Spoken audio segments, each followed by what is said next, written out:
Asyhadu an la ilaha illallah wahdahu la syarikalah wa asyhadu anna Muhammadan abduhu wa rasuluh la nabiyya ba'dah. Ikhwani fillah, melanjutkan kajian kita dari pembahasan jin dan juga ruqyah. Maka kita sampai pada pembahasan apakah jin itu juga bisa mati. Karena masih banyak yang beranggapan bahwa setan itu atau jin itu tidak mati, sehingga kalau nggak mati otomatis jumlah mereka bertambah banyak sekali. Maka disinilah para ulama menjawab bahwa jin itu juga mati, cuma umur mereka memang lebih panjang daripada manusia. Manusia mungkin 60, ada yang kurang, bahkan ada yang lebih, karena apa yang disabdakan oleh Rasulullah Shallallahu Alaihi Wasallam bahwa umur umat beliau adalah baina sittin wa sab'in, antara 60 dan 70. Ini kisaran rata-rata dari umurnya umat Nabi Muhammad Shallallahu Alaihi Wasallam. Adapun jin, mereka memang berumur panjang, tapi bukan berarti mereka tidak bisa mati. Terkadang seseorang ketika membaca Al-Quran, hal itu pun bisa menyakiti mereka. Dan sebagian juga terkadang ada yang mati karena mendengar bacaan-bacaan tersebut. Sebagai dalil yang menunjukkan bahwa jin juga mati adalah salah satu doa dari Rasulullah Shallallahu Alaihi Wasallam yang tercantum dalam hadis yang diriwayatkan oleh Imam Bukhari dan juga Imam Muslim. Dari sahabat Abdullah bin Abbas radhiyallahu taala an, sesungguhnya Rasulullah Shallallahu Alaihi Wasallam biasa mengucapkan doa ini: Allahumma laka aslamtu wa bika amantu wa alaika tawakkaltu wa ilaika anabtu wa bika khosamtu. Allahumma inni a'udzu bi izzatika la ilaha illa anta antudhillani antal hayyu alladzi la yamut wal jinnu wal insu yamutuna. Doa yang terakhir ini yang sebagai syahid kita, pembahasan kita, bahwa di situ ditetapkan antal hayyu, ya Allah, engkau adalah zat yang maha hidup, alladzi la yamut, yang tidak mati, wal jinnu wal insu yamutun, sedangkan jin dan manusia mereka berdua semuanya mati. Nah, ini doa yang dibawakan dalam hadis riwayat Bukhari.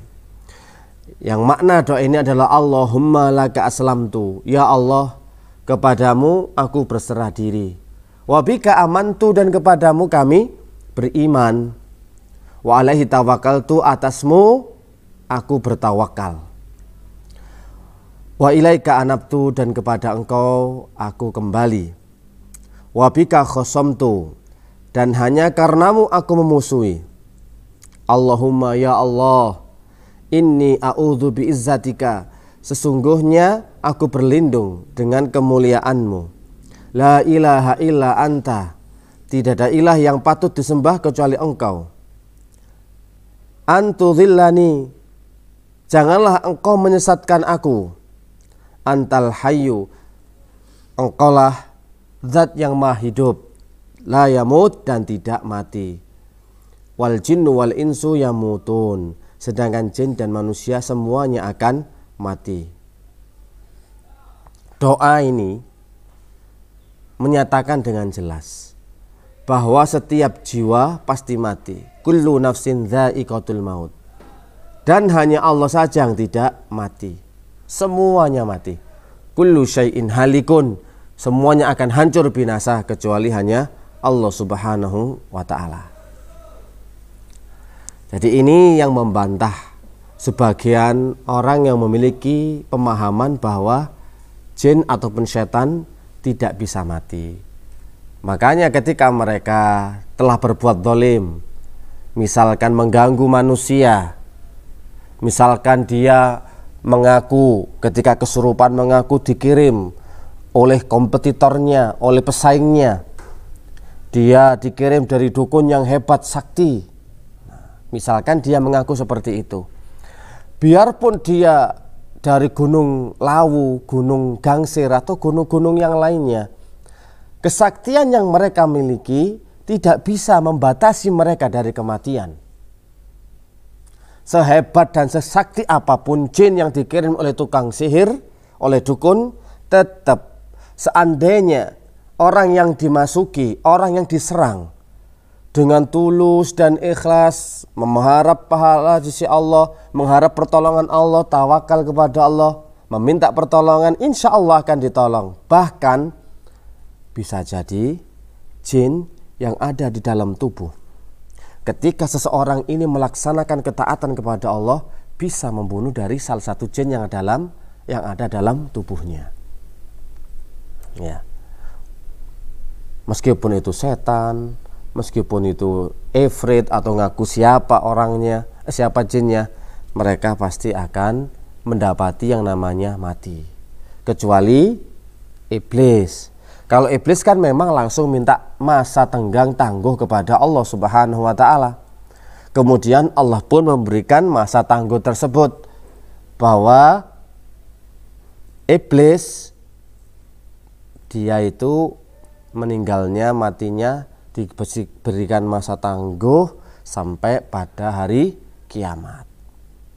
Tapi selainnya normal.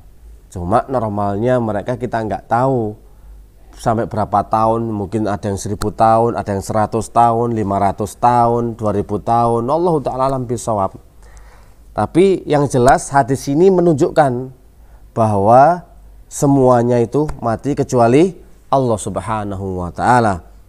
Antal hayyu alladzi la yamut wal jinnu wal insu yamutun. Jin dan manusia mati. Setan sekejam apapun atau memang sebahaya apapun, sampai-sampai nanti pasien itu putus asa.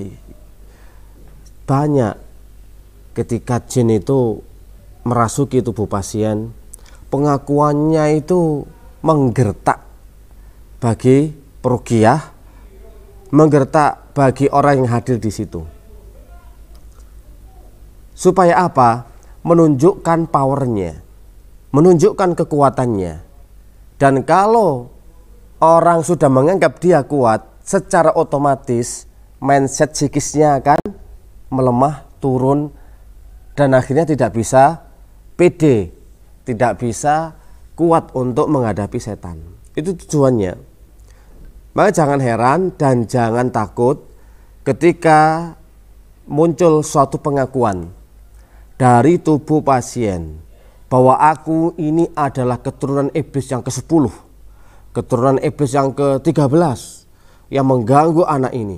Kamu tidak akan bisa menyembuhkannya. Walaupun kau baca 30 juz, walaupun kau baca dengan hadis-hadis, tidak akan sedikit pun ngefek kepada saya. Jadi orang ini pun mulai grogi. Waduh, gimana ini? Kalau tak bacakan dia pun tidak bergeming. Katanya dibacakan 30 juz juga tidak akan ngefek. Berarti dia nggak bisa mati ya. Berarti dia kuat ya.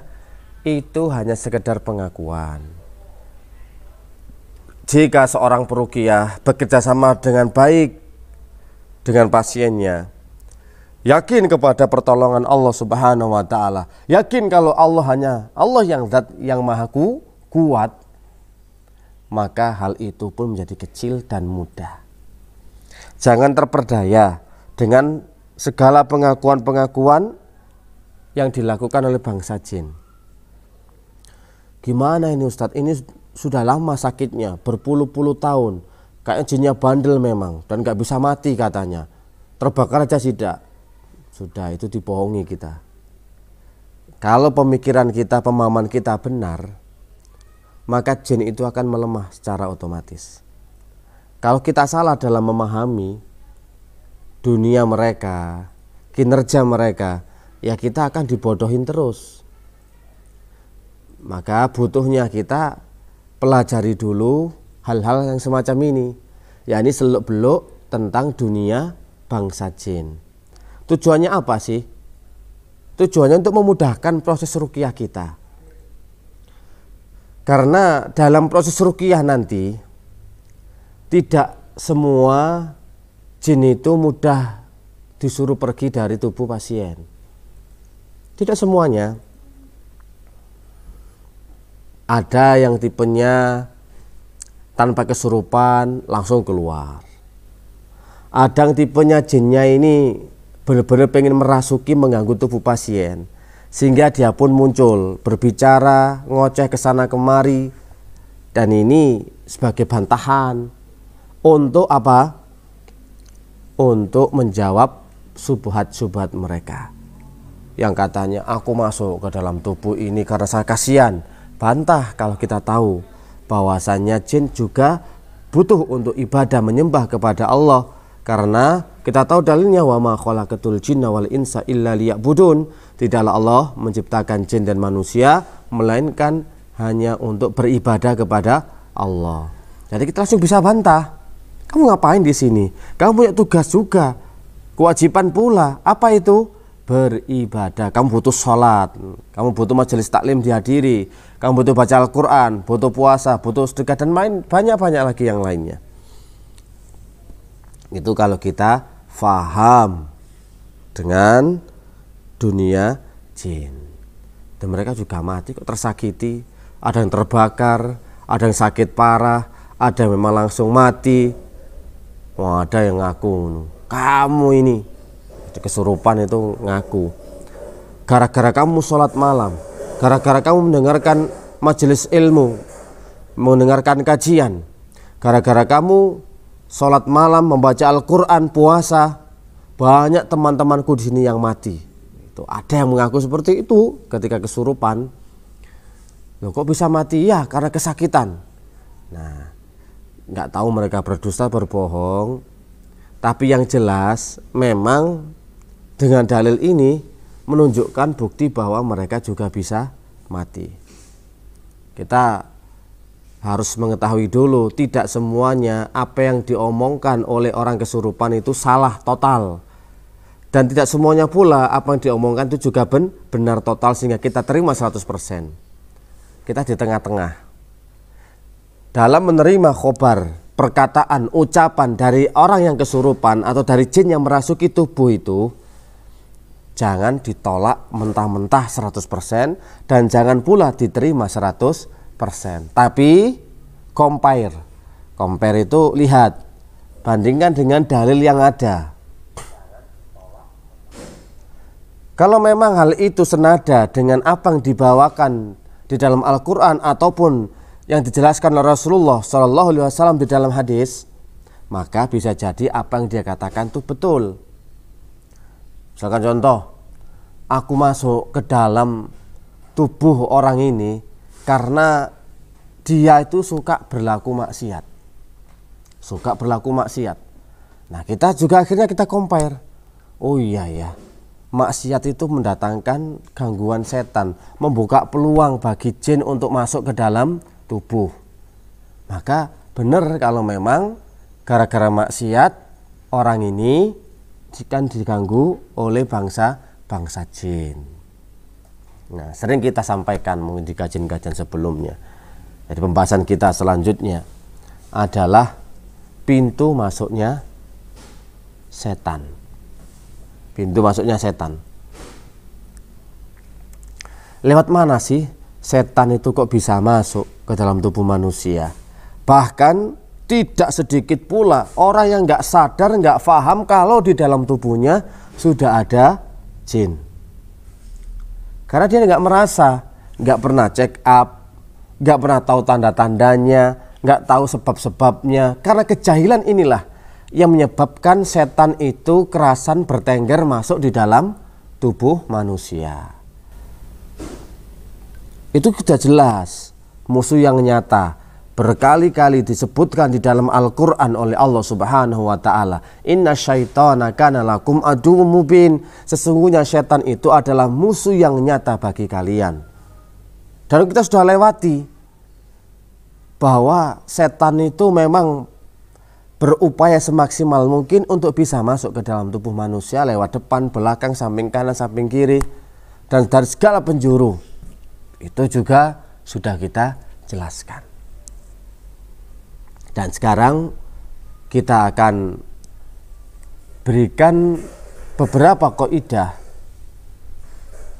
yang dengan kaidah ini kita bisa mengetahui keberadaan jin dalam tubuh seseorang, dan bisa juga nanti tahu kira-kira tanda-tanda ini ada nggak dalam tubuh kita. Nah, itu nanti urut-urutannya. Cuma yang perlu kita bahas sekarang adalah pintu masuknya setan. Nah, pintu masuknya lewat apa saja biar nanti kita bisa mengantisipasi. Maka apa yang disebutkan oleh Ibnu Qayyim Al-Jauziyah dalam kitabnya Wabilus Shayyib, beliau menjelaskan bahwa pintu masuknya setan itu ada 3. Ini pintu utama ini. Pintu utamanya ada 3. Yang pertama al-ghadab. Al-ghadab itu maknanya marah. Ini tolong diingat-ingat ya. Attention. Tolong diperhatikan. Pintu yang pertama adalah marah. Kalau orang yang hobi suka marah, ini paling seneng setan ini sudah. Terus yang kedua itu adalah ghaflah, lalai, lupa. Dan yang ketiga adalah syubhat wa syahwat, subhat dan syahwat. 3 ini pintu penting, pintu utama yang menjadikan setan bisa masuk ke dalam tubuh. Lalai, marah, syubhat dan syahwat. Ketika seseorang memiliki syahwat, ingin menjadi penguasa, menghalalkan segala cara, ingin nama baiknya masyhur, ingin suatu kedudukan, ingin pujian, ini namanya syahwat. Syahwat bukan hanya ketika seorang laki-laki ingin berzina dengan seorang perempuan, bukan itu saja. Tetapi niatan, keinginan-keinginan yang harus dia capai dalam rangka untuk mendapatkan kedudukan, ini juga namanya syahwat. Ingin memperbanyak harta, siang malam kerja terus lembur, ini juga namanya syahwat. Hati-hati. Maka kalau orang sudah tamak, rakus, itu adalah pintu masuknya setan. Orang kalau sudah tamak, rakus itu ya, dalam hal apa saja, itu berbahaya. Karena dia akan menghalalkan segala cara. Tak peduli walaupun harus melenyapkan nyawa pesaingnya, kompetitornya. Maka harus dijaga itu sifat rakus dan tamak terhadap dunia. Namanya kedudukan, jabatan, nama baik itu kan namanya dunia ya. Rakus terhadap hal-hal yang sifatnya ingin diraih, seperti popularitas, mengumpulkan harta yang banyak. Ini semua bentuk daripada syahwat. Di saat seorang itu rakus, tamak, setan berarti bersandar dalam tubuhnya. Ada subhat, ada syahwat. Ada yang tipenya lalai. Lalai ya jangan sama dengan lupa. Kalau lalai itu memang sengaja ya. Kalau lupa nggak sengaja. Itu salah satu perbedaan kecil. Sholat tahu sebenarnya jam 12 duhur itu. Tapi kalau orang itu menunda-nunda, menjadikan dia lalai terhadap sholatnya. Jam 2, jam setengah 3 baru sholat, namanya lalai. Orang lalai dalam sholatnya, menunda-nunda. Tahu dia Kemudian dia sebagai seorang muslim punya kewajiban untuk mengeluarkan zakat. Dia tahu, tapi nggak mengeluarkannya. Ini bentuk-bentuk maksiat, ya karena ada syubhat, karena ada kelalaian, dan macam lagi sebab-sebabnya. Tapi yang jelas 3 pintu inilah penyebab utama jin bisa masuk ke dalam tubuh manusia. Setan itu diibaratkan seperti pencuri, dan kita ini yang memiliki rumah. Setan itu bisa masuk ke dalam rumah kalau ada 3 celah ini. Sama loh ya. Selama kita bisa menutup rapat-rapat, pagernya kita kunci, ada CCTV, dikunci semua pintu-pintunya, susah dia untuk jebol, susah. Meskipun disebutkan oleh beliau, sehebat apapun seorang manusia dalam menjaganya untuk tidak bisa terjatuh dalam 3 keadaan tadi, yakni marah, kemudian lalai, lalu subhat dan syahwat, itu gak akan pernah bisa. Walaupun dia fokus, tidak akan pernah bisa. Pasti suatu ketika, suatu saat manusia akan terjatuh, entah marah, entah lalai, entah subhat dan syahwatnya. Pengen nama baik, popularitas, itu pasti nantinya. Tapi bedanya, kalau orang mukmin, orang yang beriman, orang yang bertakwa, cepat sekali Allah akan memberikan peringatan kepada mereka. Dan orang mukmin pun, yang mukmin haqqan, akan mudah sekali menerima tanda-tanda peringatan dari Allah Subhanahu wa ta'ala.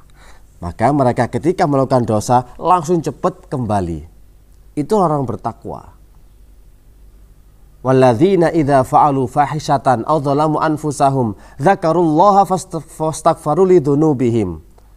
Apabila mereka, ini ciri-ciri orang bertakwa ya, apabila mereka melakukan kefasikan, kemaksiatan, kefasikan atau perbuatan dosa, atau mereka berbuat zalim terhadap diri mereka sendiri, zakarullah, mereka cepat ingat kepada Allah Subhanahu wa ta'ala, fastaghfaru lidzunubihim, dan mereka pun memohon ampun kepada Allah Subhanahu wa ta'ala. Ini dalam surat Ali Imran ayat 134 135 yang menjelaskan tentang ciri-ciri orang bertakwa. Salah satunya adalah walladzina idza fa'alu fahishatan aw dzalamu anfusahum dzakarullaha fastaghfaru lidzunubihim wa may yaghfiru dzunuba illallah. Dan tidak ada yang mengampuni dosa Allah kecuali ya Allah. Tidak ada zat yang bisa mengampuni dosa-dosa kecuali Allah Subhanahu wa ta'ala. Maka hamba tadi yang modelnya seperti sudah melakukan penjagaan semaksimal mungkin, tetap akan terjatuh. Cuma bedanya mereka cepat kembali ketika sudah melakukan dosa dan maksiat. Karena kita manusia tidak ada yang maksum, tidak ada yang terjaga. Kullu bani Adam khata'. Setiap anak Adam itu berbuat salah. Dan wa khairul khata'in tawwabun, dan sebaik-baik orang bersalah itu adalah bertobat kepada Allah. Nah, ini mukadimah kita ini sudah. Yakni 3 pintu itu harus betul-betul dijaga. Harus diingat-ingat ini. Marah itu nomor 1. Paling mudah setan itu bisa mengganggu manusia, bisa masuk ke dalam tubuhnya adalah lewat jalan ini. Pintu terbesar. Kalau nggak bisa sabar, apalagi di zaman now, di musim-musim saat ini, kalau nggak sabar untuk cepat terbawa emosi, cepat tersulut. Pengennya bawaannya marah saja. Apalagi yang gumpengan, ngamuan, dikit-dikit marah, dikit-dikit marah. Itu bukan hanya kena gangguan tekanan darah tinggi, bukan. Tapi itu bisa diakibatkan karena apa? Dorongan dari setan yang sudah ada dalam tubuhnya. Maka ikutilah wasiat Rasulullah SAW ketika ada seorang laki-laki yang datang kepada Nabi, ya Rasulullah ausini, wahai Nabi, berikan saya nasihat. nasihati saya wahai Nabi. Terus apa kata Nabi?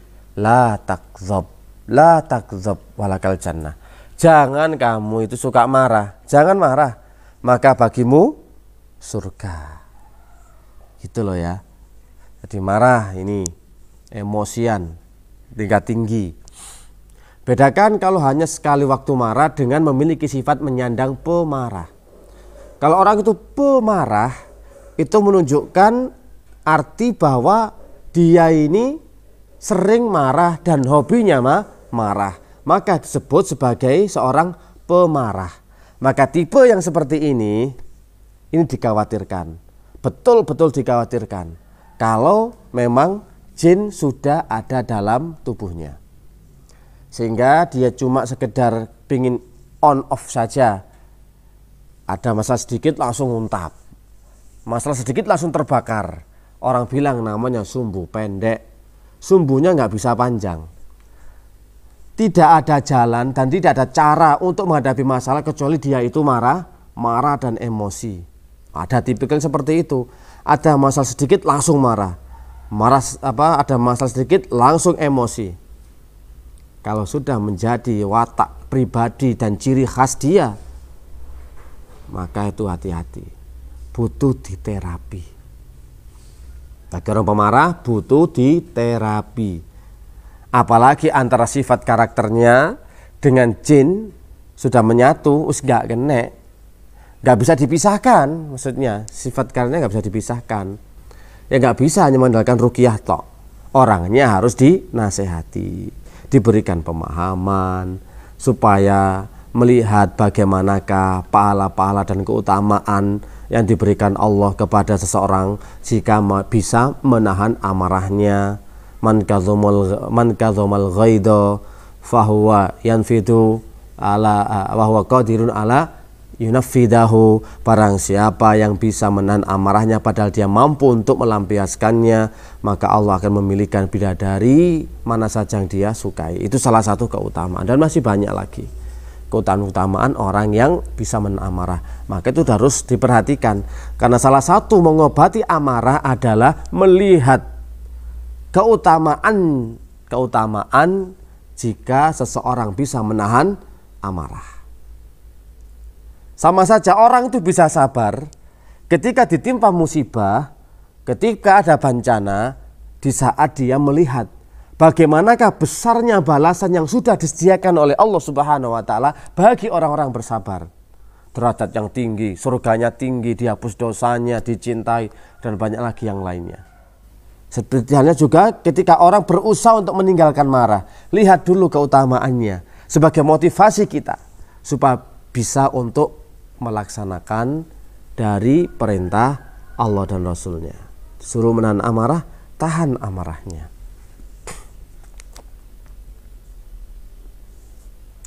Jadi harus dipahami dulu. Ini jadi ada marah. Yang kedua adalah ghaflah. Ghaflah itu lalai. Ghaflah. Seperti halnya gini ya. Lalai dari Allah. Dia tahu kok sebenarnya. Kadang-kadang orang itu paham. Beramal kalau untuk pamer itu disebut riya. Pengen disebut sebagai pahlawan, pengen disebut sebagai orang yang khusyuk, pengen disebut orang itu adalah orang yang aktif dalam mengaji Al-Quran, pengen diketahui kalau dia itu hebat pemahaman agamanya. Hal ini adalah riya. Dan kasus riya ini masuk kepada kategori ghaflah. Dia tahu kok itu larangan dari Allah, tapi karena hawa nafsunya ini loh yang mendorong, sehingga dia itu gak puas, gak lega jika amalan itu hanya diketahui oleh dirinya sendiri dan Allah.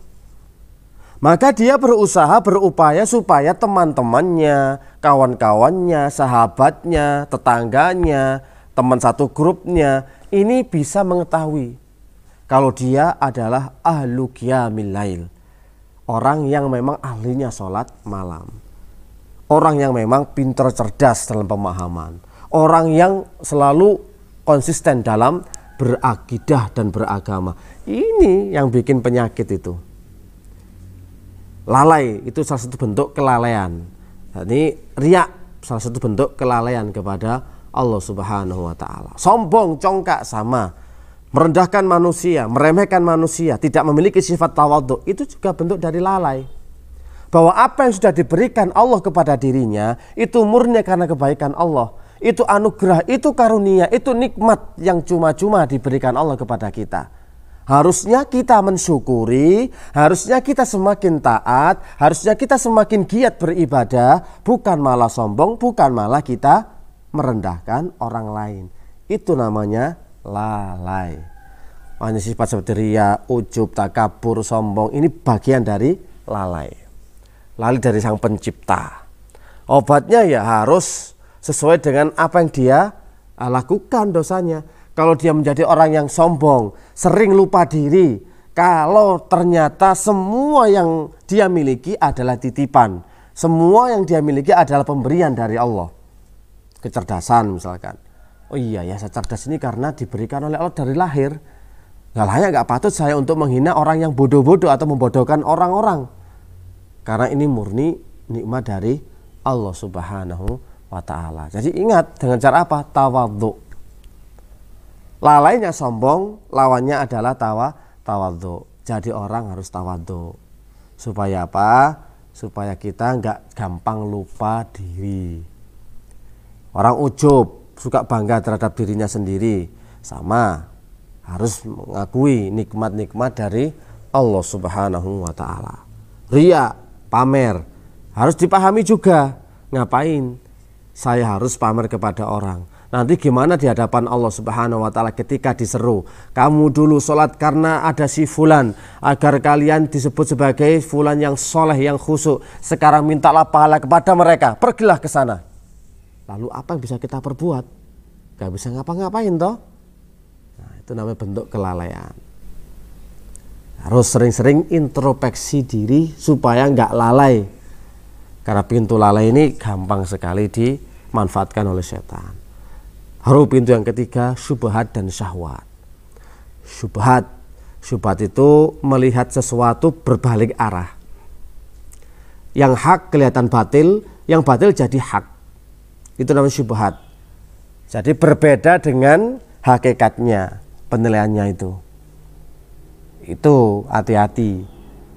Karena banyak sekali orang-orang yang terkena syubhat secara umum masyarakat. Orang kalau melihat, kalau ada seseorang yang dia itu menjadi orang yang taat beragama, tekun ibadahnya, sholatnya selalu di soft terdepan, menjaga sholat sunnahnya selalu dijaga. Justru orang dicurigai, ini aliran garis keras ini.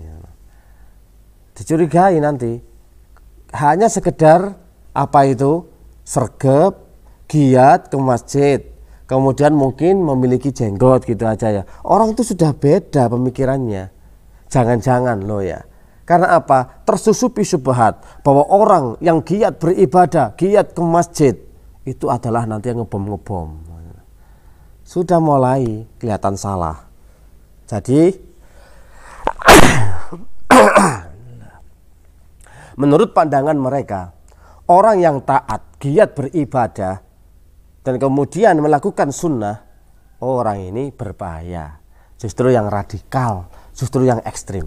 Nah, ini harus hati-hati syubhat. Orang yang melaksanakan kewajiban dari Allah Subhanahu wa ta'ala bahwa wanita harus menutup aurat. Ingat, wanita harus menutup aurat.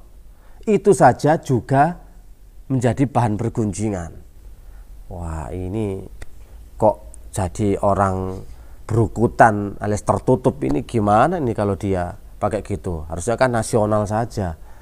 Ya, waktunya slow, santai gitu loh, nggak usah kayak gitu terlalu berlebihan. Seolah kita terlalu berlebihan kalau melaksanakan sunnah atau melaksanakan perintah dari Allah Subhanahu wa ta'ala. Bro, yang santai-santai aja bro, sholat yo 5 waktu oke lah. Tapi kan nggak harus nang masjid bro, kadang-kadang nang omah gitu aja lah, jangan terlalu berlebihan. Ya gimana, ini sudah aturan gitu ya. Oh, ini sudah keyakinan dia. Kalau nggak sholat berjamaah itu kayaknya nggak enak gitu loh.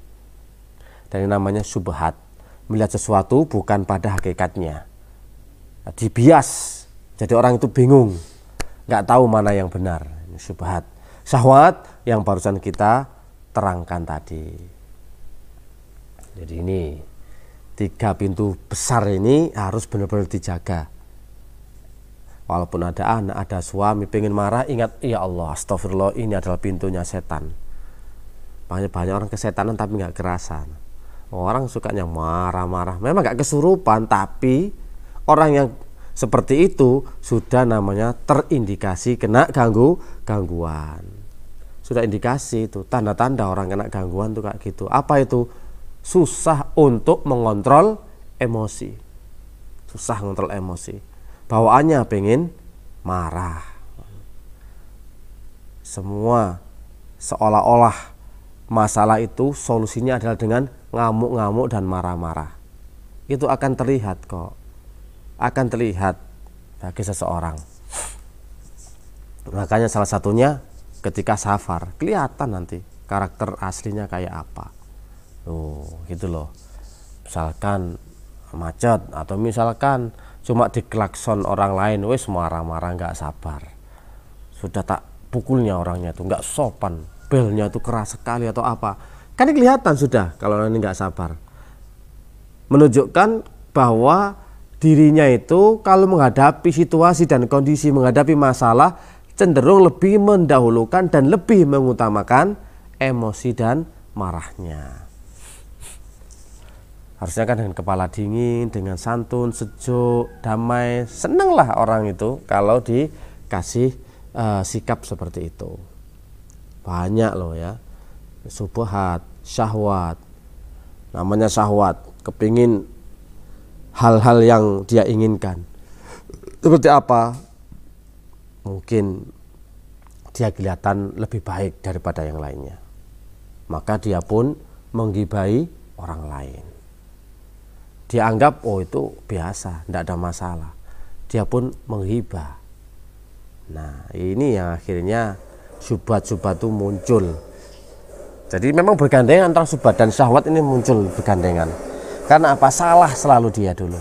Syubhat salah dulu dalam memahami suatu masalah. Akhirnya sudah salah, sudah akhirnya yang dilakukan adalah untuk memenuhi syahwatnya, keinginannya. Padahal kalau kita tanya loh ya, kalau kita tanya, kita seneng nggak sih kalau kita itu digibah sama orang? Jawabnya kan nggak seneng. Pasti nggak seneng. Tapi mengapa kita kok justru malah seneng menggibahi orang, menjelek-jelekkan orang, atau ngerasani, membicarakan orang lain? Itu namanya ghibah. Kalau kita semua masing-masing kalau ditanya, seneng nggak kalau kita itu digibahi? Mau nggak kita digibahi? Jawabnya pasti sontak semuanya tidak mau. Nggak bakalan mau. Karena itu hal yang kita benci. Taknak namanya ya. Hal kita benci. Bagaimana kita seneng lah, ayo aku seneng digibahi kok, silakan semuanya gibahi saya. Kan nggak mungkin seperti itu. Enak dapat pahala. Nah, itu kan kepeksan jawabnya. Untuk menghibur diri sebenarnya mangkel lah sini, gak sok bales. Karena nggak bisa balas ya wis lah biar dapat pahala. Asli ini sok bales dibales. Makanya ini salah satu bentuk orang kalau sudah ada syahwat itu ya, ingin duduk di kantor jabatannya, maka dia akan jelek-jelekan dia pesaingnya, kompetitornya itu. Wah, sudah setan sudah itu semuanya. Ya, ini secara garis besarnya. Kalau pertanyaan sana, nggak ada, belum ada pertanyaan.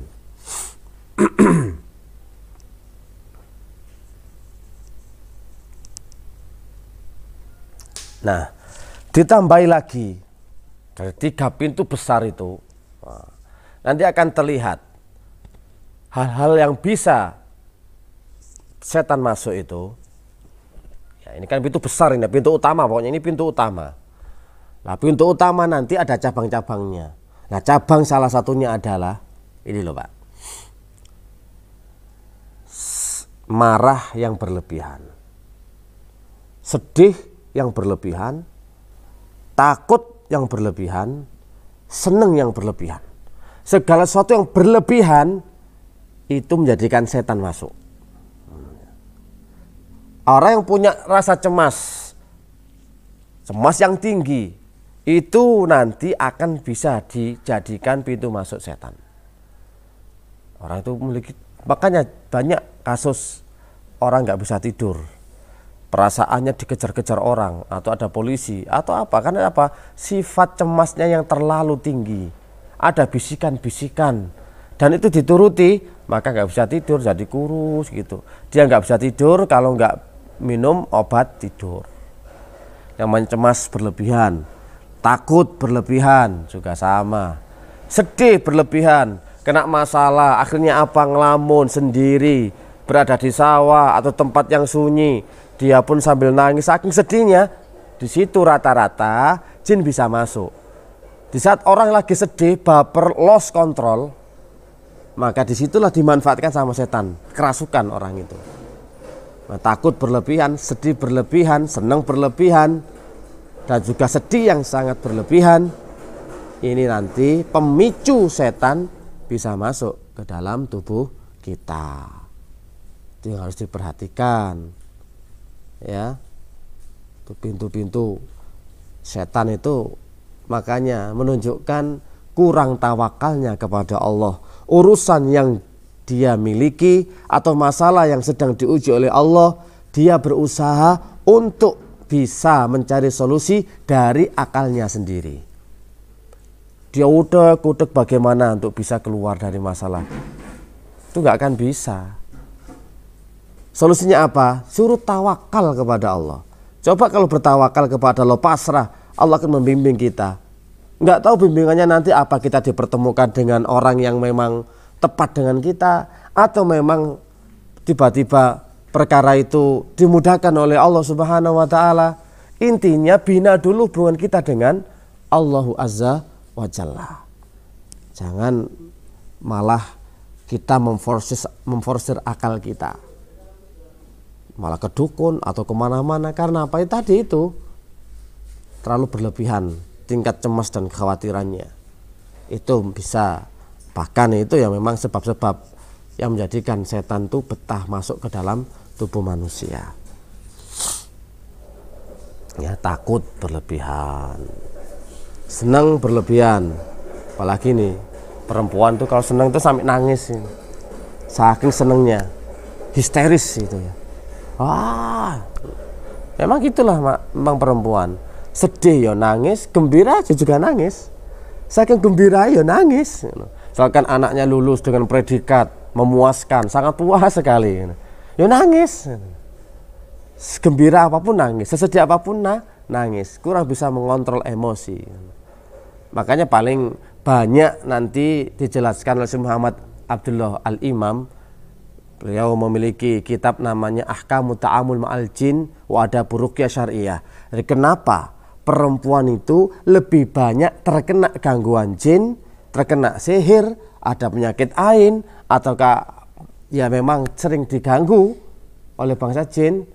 Nah, itu ada temanya, ada penyebab-penyebabnya. Kenapa perempuan itu lebih mudah diserang bangsa jin?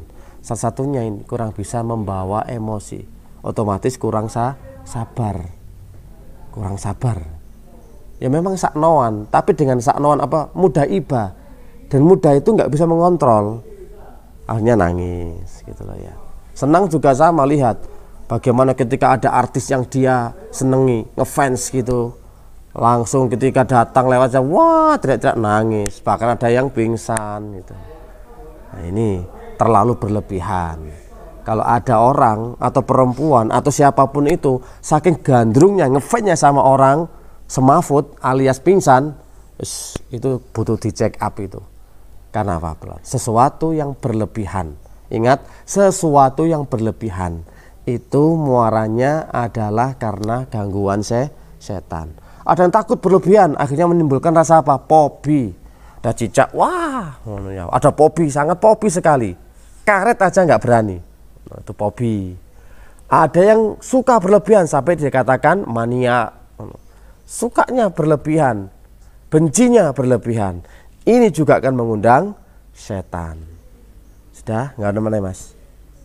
Ada pertanyaan? Paham semua? Insyaallah. Kalau di ruqyah nggak keluar-keluar jinnya, itu butuh koreksi. Satu, bisa jadi peruqyahnya kurang ilmu. Bisa jadi loh ya.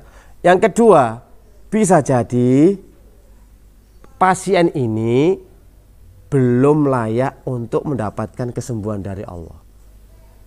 Yang ketiga, bisa jadi itu memang ujian dari Allah Subhanahu wa taala untuk menggugurkan dosa-dosanya. Wallahu ta'ala bisawab. Misalkan yang pertama, mungkin peruqyahnya kurang ilmu. Pokoknya bonek bono nekat, ada orang kesurupan bacakan aja terus baca dan baca. Ini kan kurang ilmu. Karena inamal ilmu qablal qauli wal amal. Ilmu itu sebelum berucap, sebelum bertindak. Lah ini pokoknya tahunya di YouTube kalau ngeruqyah itu dibacakan Quran, dibacakan terus kok nggak sembuh-sembuh ya. Ya berarti kurang ilmu, harus nambah. Itu. Berarti kurang profesional. Ini bagi seorang peruqyahnya harus paham, sadar diri dan harus legowo. Dia harus menambah khasanah keilmuan ruqyah dia. Di atas langit masih ada langit. Apalagi dia tahunya cuma sekedar praktisi.